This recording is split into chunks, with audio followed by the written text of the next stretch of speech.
Hey, everybody, welcome back to Your Inside Track to Success. I'm your host, Stewart Kraintz, and I think we got a really good one for you today. It's going to be one that is relevant to absolutely everybody listening to this or catching it on YouTube. And before we dive in, I know that we've had a lot of really great episodes recently, some really awesome interviews. I like to think some pretty awesome solo episodes with yours truly. And if you have been getting any value from this show, please like and subscribe, follow it, leave a review so we can become more relevant in searches. And also, this information can reach more people. And also, do me a favor, like share this with somebody. If you get value from today's episode, please share it with the person or people that you think get to hear this message. And again, because today's episode is going to be relevant to everybody, probably is somebody just right off the top of your head that will probably get a lot of value from what we're going to cover today. So please like, subscribe, follow, whatever the thing may be, depending on the platform, and bring a friend. We don't ask for a lot. This is a free show. Anybody can consume it, but only if they know about it. So without further ado, y'all, let's dive right in. So this is something that has been coming up a lot in my personal life and the lives of my clients. My wife and I talk about this a lot. And that is the concept of self care. And not only what self care is, but also what it's not. And I think we're going to dive today deeper into self care, what it ought to look like, and what it's not. And in doing so, really just trying to support you with creating a more well-rounded life. And again, that's the name of the game here on Your Inside Track to Success, creating the life of your dreams, one that you're proud of. And that means like the whole enchilada, so to speak, in terms of your life and what it means to be a human being on this planet. So in previous episodes, we've talked a lot about goals. We've talked a lot about needing to push, needing to keep going, discipline, determination, getting outside of your comfort zone in order to create the results that you've never created before.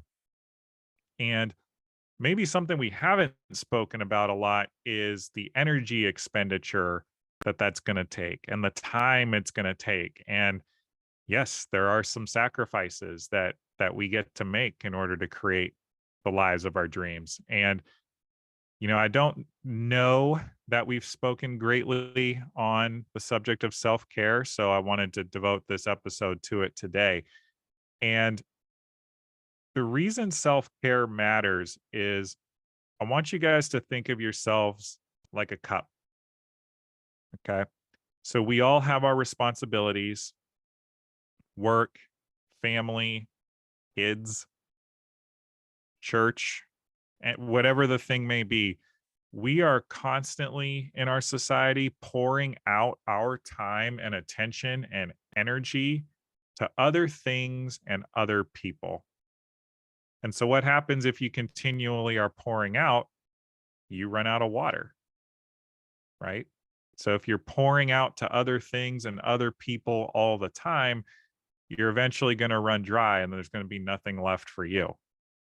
And so, self care is setting yourself up in a way to win on a daily and a weekly basis so that you're always replenishing your cup so that you can continue to pour out into other people and other things and other pursuits, but are never running dry yourself. So it's kind of like being a self filling cup that can always give, but always has something left in the tank for yourself. And this is important, guys, because without self care, without pouring into ourselves, lots of really negative effects actually develop over time. And I'll just tell you right now, I don't think I was meant to work in the sports industry long term, but I left my role at the Yankees and immediately checked myself into NYU. The day I resigned, I had a 105-degree fever. I don't remember what my heart rate was, but it was like it was way higher than it should have been. I could feel it just like slamming against the inside of my sternum. It was beating so hard, and I ended up in the hospital for almost 10 days.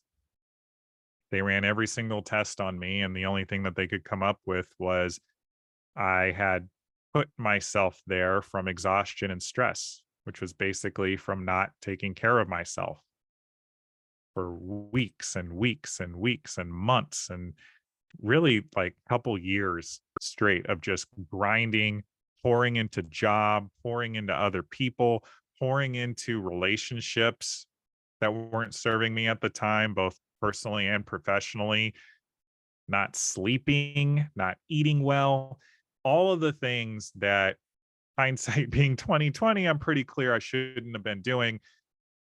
But I was living in an environment that I had co-created that was making it very difficult for me to see an alternative.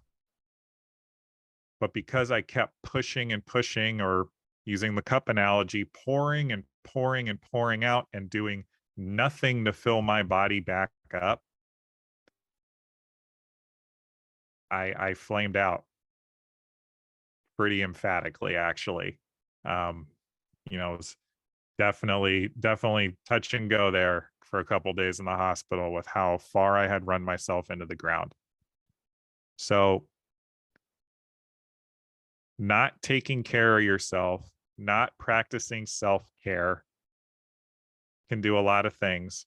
It can create stress, it can cause illness, fatigue, burnout, resentment in other people, like your partners, colleagues, other relationships that you hold near and dear. If your boundaries are being crossed over and over again, those are just some of the ways in which burnout, or excuse me, in which, lack of self-care can manifest itself in a way that it's going to be detrimental to not only you, but anything you want to create here on this earth.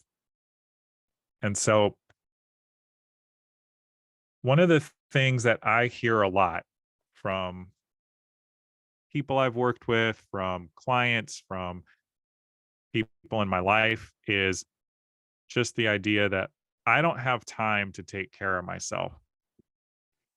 Like, I can't afford to take the hour to journal or to meditate or to go for a walk or stretch my body, do yoga, whatever the thing is.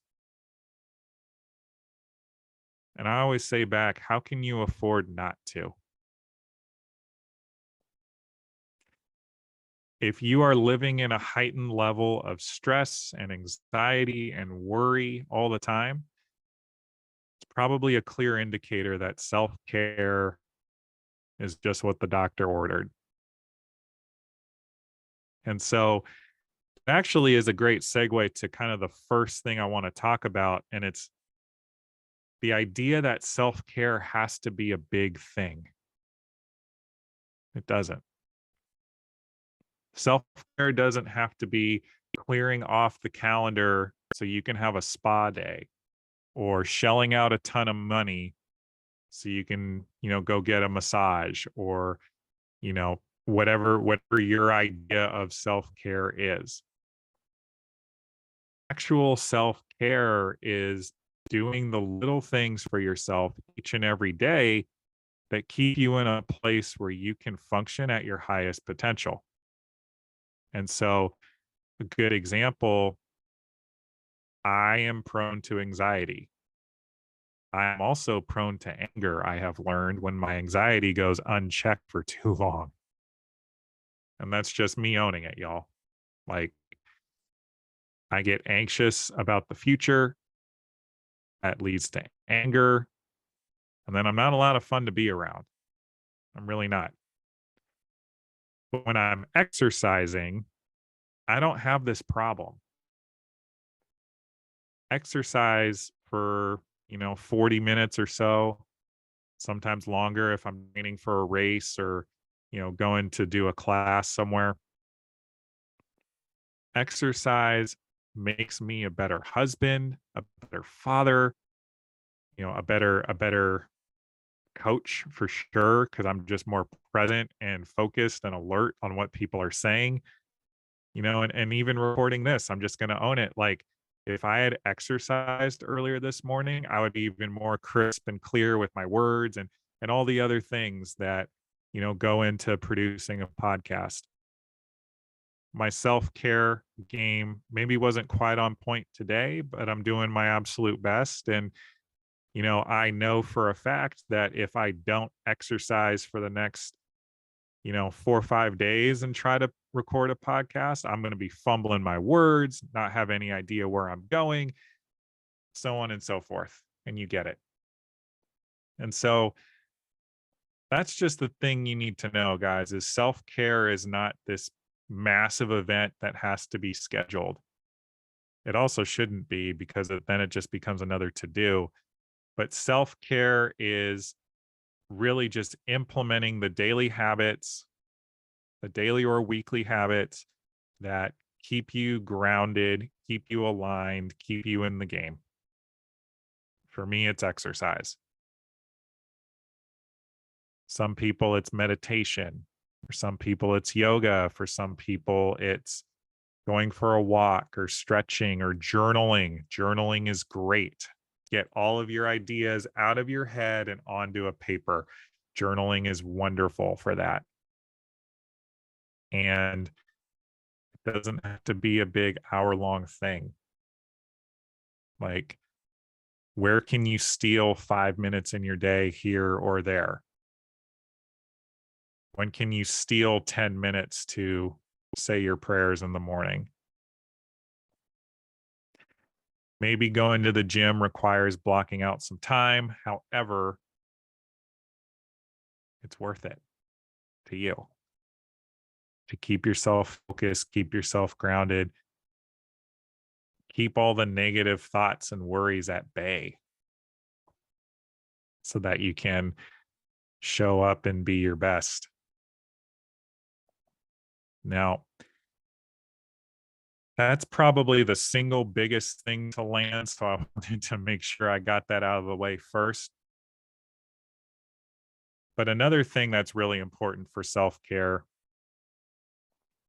is choosing your interpretations of the events happening around you. So I like to say life is lifing. When things happen, you get new sets of circumstances, new events occur, new things happen that prevent you from, you know, being able to draw a straight line from A to B, from where you are now to where you want to go.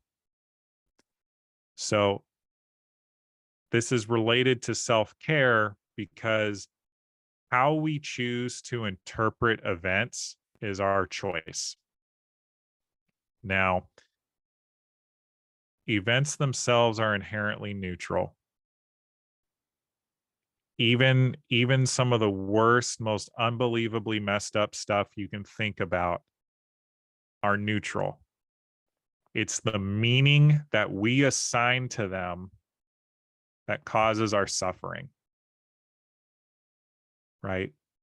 So, getting fired from a job, getting in a car accident,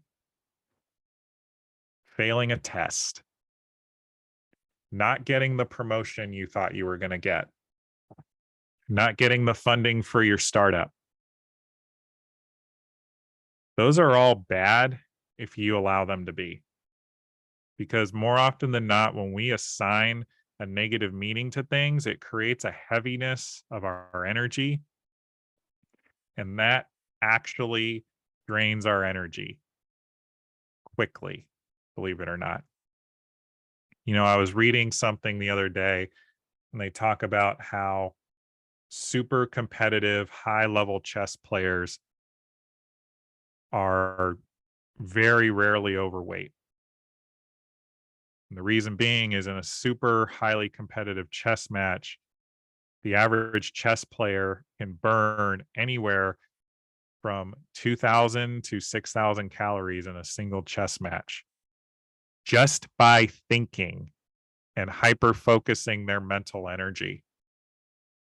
So when we're focusing super hard on the things that we've decided are bad in our lives, that's going to drain our ability to show up at work or in our relationships or, for whatever the thing is. And, I'm not going to sugarcoat it. Like there are a lot of bad things that happen in everyone's lives. And some of them are pretty difficult to view neutrally, meaning not assigning a good or a bad meaning to it, just accepting it as it is. But the more we are able to do that for ourselves, and it is a practice, it is a muscle we get to develop, the more easily we are able to stay calm and collected and grounded in the eye of the storm. So, a really quick way to do that, I like to frame it like this for my clients and anybody else. If you liken life to a game, life is a game that we are all playing. And the set of rules change based on our own present set of circumstances. And they are always changing because our circumstances always change. So, whatever you are going through right now, whatever things are happening, just know that it is the present set of rules by which you are blessed to play your version of the game of life. You got fired from your job. Great. That just means the rules to the game changed. You just got dumped. Okay. Awesome. The rules to the game changed. It hurts. And I'm not saying don't feel your feelings. But what I am saying is you don't stop being the human being that you are. You don't stop having all the talents and gifts and skills that you've developed over time. And your goals theoretically are still the same. In this case, you're just without a job or you are not with the person you are investing your time and energy and love into. So, being able to look at things neutrally is an asset if you are able to develop it for yourself. And I always ask this, so this is why I'm leaving it here. Asking yourself, how is this situation happening for me can be a life changer. It's shifting the paradigm from being a victim, meaning this is happening to me and I have no control, no agency, no say in the matter, to how is this going to be an opportunity? How is this unfolding on my behalf? Gets you thinking creatively. It gets you seeing the positive opportunities here. If you're a person of faith, it's how is how is this part of God's plan for me? Okay. So I know that this concept can feel pretty controversial. And again, I'm not here to tell you that your hurts, your pains, your traumas are invalid because they are. Our feelings, our unfelt, unprocessed feelings get stored in our bodies. They cause disease, they cause fatigue, they cause mental illness, all these horrible things. So I'm not saying don't feel your feelings, but I am challenging you on how to keep your head in the game when things are not going the way you want, because latching onto the awful, latching onto the hurt and just holding it until it becomes baggage is a massive drain on our mental and emotional well-being. So it's like the antithesis of self-care. So I just wanted to make sure we covered that also. Another concept that I think is important in self-care is the idea of receiving. First episode of this show, we talked greatly about how to build self-confidence. We build self-confidence by keeping our promises to ourselves, but only if we acknowledge ourselves for what we have accomplished. Now, this is true. I will die on this hill defending that statement. You build credibility with yourself by doing the thing, especially if it's a hard thing that gave you any type of anxiety or that you were nervous about. And then you need to acknowledge yourself that you actually did the thing, because otherwise you're just chasing the checkered flag over and over again. You're chasing a bar that's always going to get higher and higher and higher because you're not creating fulfillment for yourself. And what you are doing in that moment is receiving for yourself that you are actually taking action and accomplishing things and making progress towards your goals. So, if you have a business goal, maybe you don't hit that revenue goal that you had this month, but you had the highest revenue you ever had in a single month. Celebrate it. Maybe you hired 2 or 3 new people to your business in that process, and they all have jobs and are providing for their families. That's a measure of your impact in the world. Celebrate it. Maybe in that same month, your business grew by 1,000 followers on Instagram. Celebrate it, because it's all indicators of your growth, indicators that you're doing something right, and indicators that you're on the right track. And maybe you just get to keep going a little bit. So receiving the positives are a great way to cancel out the negatives, y'all. They just are.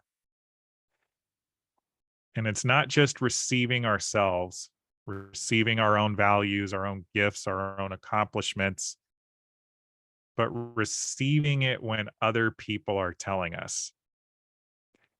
My wife will tell you I am the poster child for deflecting compliments. It's not selfish. It's not arrogant to let them land.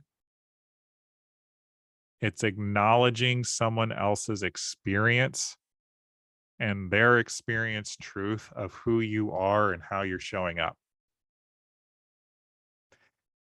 And furthermore, if somebody is praising you, if somebody is giving you a good job, awarding you, anything like that, you're like, nah. Or, oh, well, I was just doing blah, blah, blah. You're actually denying them the opportunity to pour into you. So going back to that idea of the cup, it's somebody attempting to pour into you and you putting your hand over the cup so that it doesn't make it into the cup itself. It just splatters on your hand and all over the floor.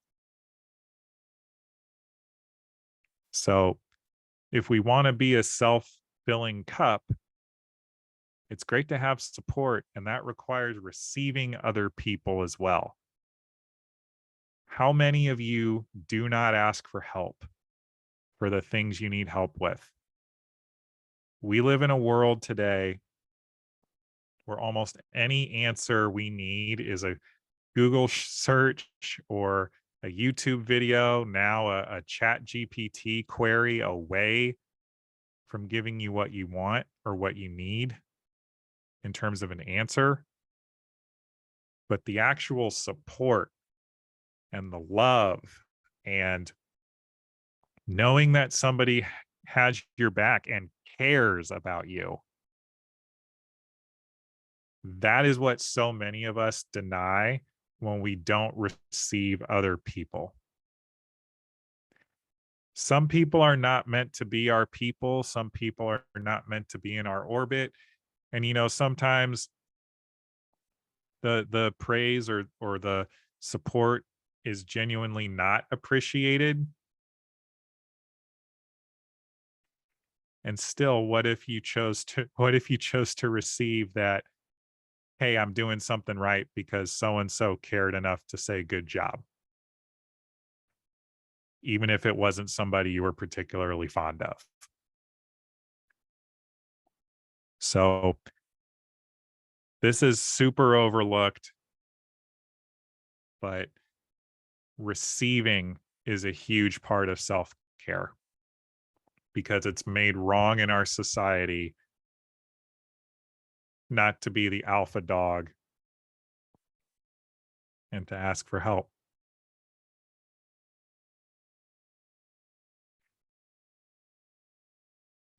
Feel like I could keep going forever, y'all, but self-care again doesn't have to be a big event, doesn't have to be a big expenditure, doesn't have to be anything other than just the daily habits and rituals that support you in filling your cup so that you can pour into others. And again, it also requires you to receive, requires you to acknowledge yourself, and where possible to begin to look at the events in your life as neutrally as possible.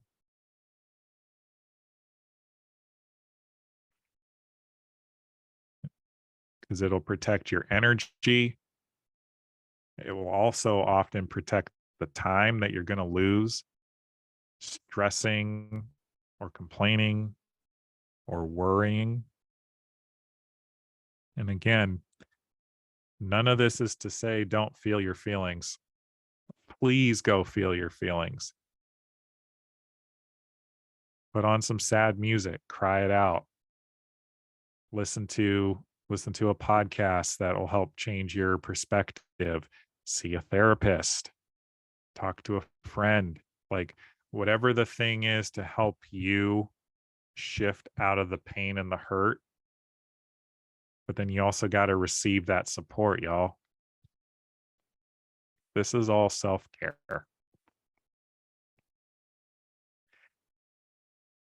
And I think the last concept I want to touch on today, as it relates to self-care, is just the concept of being. Instead of how are you doing today, ask yourself, how am I being today?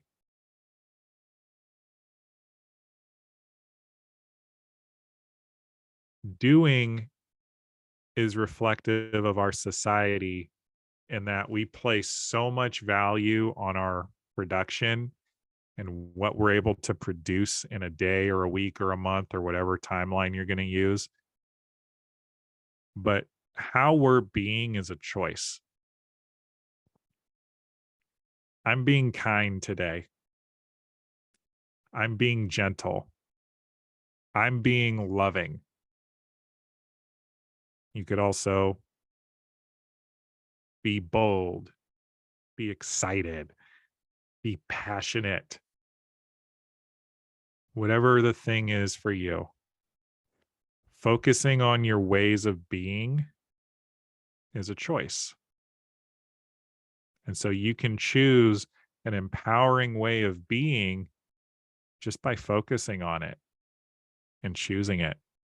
Sometimes it is as easy as snapping your fingers and resetting for yourself. So, how are you being today?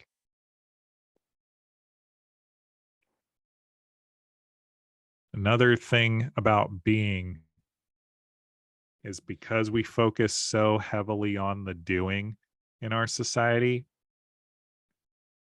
stopping and checking in with yourself and being present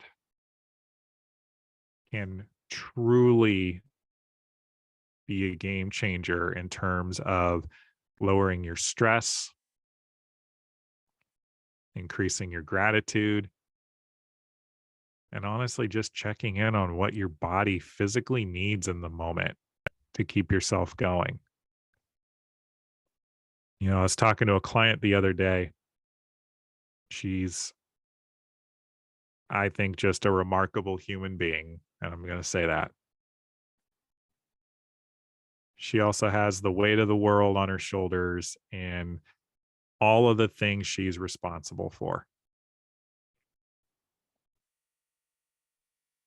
It's the concept of pouring into all the other cups, but not doing anything to replenish hers. So, what does being look like? For her, it's slowing down, doing anything for herself, and not making herself wrong for it. Being is just pausing to replenish. Doesn't mean kicking all your responsibilities to the curb because we genuinely don't have that luxury more often than not. Being is just being still, pausing, and checking in with yourself. So for her, we work on journaling, meditation, breathing exercises are excellent for getting you into a place of being. But even just being present, y'all, like looking around the corners of the room, feeling your feet on the ground, connecting to your senses, sight, sound, taste, touch, smell. What can I see right now? What can I smell, if anything? What can I taste in my mouth? What am I touching? What can I hear? You take just 2 minutes to do that, it will lower the frequency a bit of your vibrational system in a good way. I mean, getting you out of stress, not making you a low vibe person at all, but just lowering your stress levels, your cortisol levels, and just getting you regrounded in who you are in this moment so that you can get back in the game. Right. And that's what this is all about. Most of the people that listen to this podcast have a lot of responsibility. They have people that depend on them, family members that depend on them, kids that depend on them, friends that depend on them. And I'm telling you, it is all possible to continue to show up for all of them if you only choose to show up for yourself first. Being is key. This is something my wife always says, having been a single mother for so long. And it's brilliant. I should have said it probably at the top of the podcast when I was just getting us started on the concept of self care. But for those of you with kids, again, using the cup analogy or just using the food analogy, if you're always prioritizing other people and other things, eventually your kids start getting your leftovers. Meaning not practicing self-care, not doing the things that keep you grounded and keep you focused and keep you in the game, inevitably you will stop bringing your best self to the relationships that actually matter to you most, because you're going to be a wrung out sponge with nothing left in you. So I don't want to end this episode on a low note, but it is really important that you hear this, that nobody can advocate for yourself better than you. So your self-care is imperative for any type of or success, relationship, any type of goal really that you're looking to achieve. It's going to start with you taking care of you so that you can be the biggest, most badass version of yourself. So you can have a presence and an aura that fills a room. So you can love your partner the way that they're meant to be loved, and they can return the favor to you because you're showing them how. And I'm only scratching the surface on what's possible when you take care of yourself. And so if you're still listening to this episode, I hope you are, commit to yourself to just be today. How are you being today? And take stock of how you feel when you're doing things for yourself and when you're not. How do you relate to the world when you're not handling your business for you? Because at the end of the day, no one can take care of you better than you can. So that is my hope for you, that you will begin implementing this stuff, taking it seriously. At the end of the day, y'all, just choosing yourself. Some of you push yourselves to the absolute limits, and I acknowledge the heck out of you for that. And please let that land. Please receive that. And also, what would it be like to acknowledge yourself today?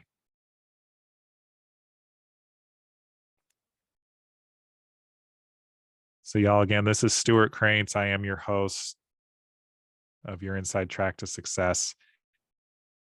I know that this was valuable to somebody today. Everybody could use a bit more self-care in their lives.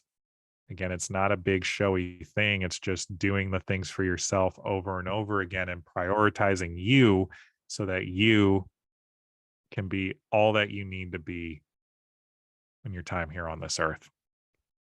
So if you got value out of this, please like, subscribe, leave a review, share it with somebody. And let me know in the comments what you thought was the most impactful moment. Definitely want to hear from you so I can continue to not only make these episodes, but make them even better, make them more valuable.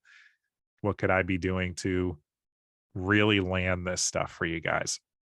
So definitely gonna sign off with y'all for now, but you got this.